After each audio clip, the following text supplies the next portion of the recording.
ইসরায়েলে স্মরণকালের ভয়াবহ রকেট হামলা চালালো লেবাননের সশস্ত্র গোষ্ঠী হিজবুল্লাহ। রোববার চালানো এই হামলায় ইসরায়েলের একটি সামরিক ঘাঁটি পুরোপুরি মাটির সাথে মিশে গেছে।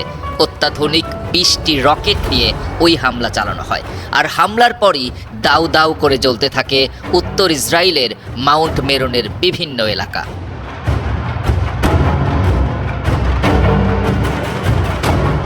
ইসরায়েলি সংবাদ মাধ্যম টাইমস অফ ইসরায়েল বলছে, এই হামলায় তিব্রিয়াস বিমান ঘাঁটি ব্যাপকভাবে ক্ষতিগ্রস্ত হয়েছে।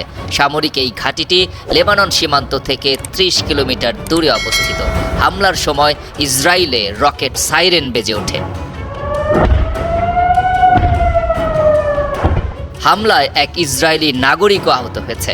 পাশাপাশি উত্তর ইসরায়েলের তিব্রিয়াস শহরের কিডমাত গালিল শিল্প পার্ক, কাফার জেইতিম, লাভি ও হাজরিম এলাকায় ভয়াবহ আগুন জ্বলছে। ইসরায়েলের ফায়ার সার্ভিস এই আগুন নেভাতে কাজ করছে। পত্রিকাটি আরও বলছে, ইসরায়েল ও হিজবুল্লাহর মধ্যে চলমান সংঘাতের মধ্যে এই হামলা বেশ গভীর। এর আগে গত 3 জুলাই ইসরায়েলের 10টি সামরিক নিশানায় 200টিরও বেশি রকেট ও ড্রোন হামলা চালায় হিজবুল্লাহ।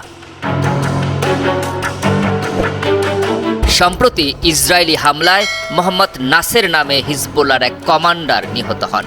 প্রিয় কমান্ডারের হত্যার বদলা নিতেই বুধবার থেকেই ইসরায়েলে হামলা চালিয়ে আসছে হিজবুল্লাহ।